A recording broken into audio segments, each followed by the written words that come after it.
Here's something you might be doing wrong when trying to master a British RP accent. Okay, so effectively this video was sponsored by my wife because this happened in a real life situation. So I've been teaching English to foreign language students for over a decade. And in all my time, one thing is absolutely true. When trying to learn the pronunciation of British English or a British RP accent or whatever accent that they're trying to learn, they focus on the sounds that don't exist in their own language. Now, my wife is Brazilian. So for example, as in many Latin languages, she doesn't have the TH sounds. She became incredibly focused on learning the th sound or the sound. She would spend hours in front of a mirror and, to be honest, that's a brilliant thing to do. There are other students from other countries who focus on sounds that don't exist or combination of sounds that don't exist in their own language. For example, the hours people spend on girl without actually realizing that there's a dark L in there rather than a light L. We'll save that for another video. The thing is, they think that by mastering the sounds that don't exist in their own language, they will achieve fluency and they'll have the accent that they desire, or they'll be able to communicate fluently with people. However, there may be something that you're missing. And this is something that happened with my wife the other day. We were talking about this sound.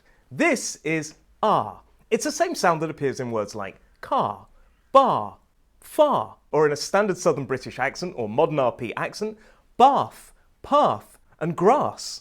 The simple thing is, in Portuguese, my wife has a very similar sound. We started talking about this sound. But when my wife said the word car, I noticed it was slightly different. It was slightly off. Now, because there is a similar sound in her language, she didn't really pay attention or focus on it. What I realized is that she was putting her mouth in the wrong position when making this sound. She was saying something more like saying car, car. Thanks to the guest appearance from my wife. So she was saying something like car, car, car. She was holding the vowel, sure, which is great because that's what those two dots mean. But listen to how I make that sound. Ah, car. I don't say car, car. So what was my wife doing? Well, her mouth was closed and her tongue was quite high up and towards the front of her mouth. And effectively, that was fine because I understood when she said the word car, which is great because she wanted to communicate the point. The simple truth is, that sound sounds a little bit off and it bleeds over into other words and other examples. Nobody had ever taught her the correct mouth position to make that sound in a modern British RP accent, an accent she wants. And of course, whatever accent you want is fine. That is the accent that you desire. She wants a modern British RP accent. I have one, I teach one. It's a good combination. So what I showed her was that instead of keeping your mouth quite closed and putting your tongue up, we put our tongues down and towards the back and our mouth is really open. Ah. Look at the way I say car, car. My mouth is really open. It's not closed. It's not car. It's car. So I showed her how to do this and soon she was making that sound correctly. Now, it took her a while. She had to practice over and over again. Car. Very good. Car. It took her a while. And that's the thing. When learning any sound or any language, we need to practice. It's about training. It's not natural for us to move our tongue position or our mouth position in a sound that we're so used to or comfortable with. So it takes effort. But gradually, over time, we can learn that new sound.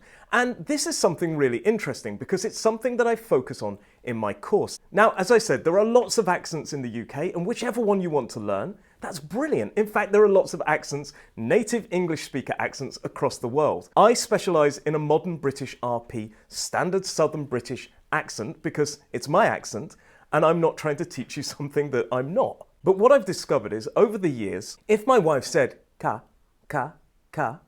people would understand, but native UK speakers may think that the sound was slightly off. But because they don't have a linguistics background, they're not able to explain what she was doing wrong or how to change it. They wouldn't know where the tongue had to be, the mouth had to be, and they just merely try to mimic and say maybe car, or just actually ignore it and get on with the conversation. This is probably something that you may have faced and you can tell me about in the comments below. Are you making a mistake that you've been making for years and only realized when maybe a friendly teacher pointed it out? And as I said, this video is sponsored by my wife, so everything I'm saying, she's actually right in front of me. And my wife, over the years, she's just told me, never realized she was making a mistake because she managed to communicate the point. And that is the point of a language, to communicate. So on one hand, it's fine, but if you want to achieve that perfect pronunciation and get your point across every time and show how clever you are, how funny you are, and show your true personality in every conversation, then that is another level, and that is something that she asked for help with, and it's something that I can and gladly did.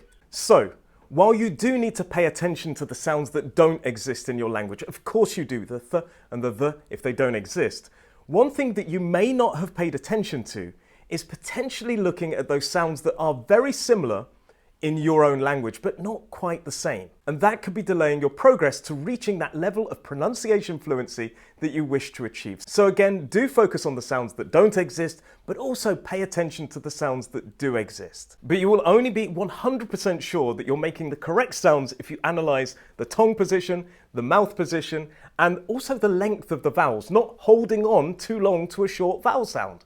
Now, I know we've been very quick talking about focusing on the sounds that don't exist and looking at the sounds that may be similar in your language, and also talking about tongue position, mouth position. It's something that I focus on heavily in my course, The Ultimate British Pronunciation Guide. We talk about mouth position, tongue position, length of vowels, all these kind of things in just one module of my course. If you can take one thing from today's lesson, it's not only to focus on those important sounds that don't exist. Of course, that's important. But it's also to look at those sounds that are quite similar in your language, those words that are quite similar, and analyze whether or not they sound the same as the accent you wish to adopt. And this is really interesting because these sounds, these similar sounds that we learned when we were children in our first language, they have created connections with those sounds in our brains. So effectively, you know exactly where to put the tongue, the mouth in your language. However, when you enter a second language with a similar sound, you're putting your tongue, your mouth, your jaw in the same positions as you would in your first language. That's because of these connections in your brain. Now, these are because of something called neural pathways. We create neural pathways. We create connections when we learn something new. And one of the things I focus on in my course, The Ultimate British Pronunciation Guide, link is in the description, is creating those new neural pathways, those new connections to help you sound fluent in whichever accent. Obviously, I'm teaching a modern British RP, a standard Southern British English accent, creating new neural pathways, new connections to help you sound more fluent and natural when speaking your chosen, adopted accent. So there we have it. This is a mistake that could be preventing you from achieving full pronunciation fluency in whichever accent you wish to adopt. You have been absolutely amazing. Thank you very much for your time. I hope that you found it useful. I've been Teacher Roy, and I will see you in the next lesson.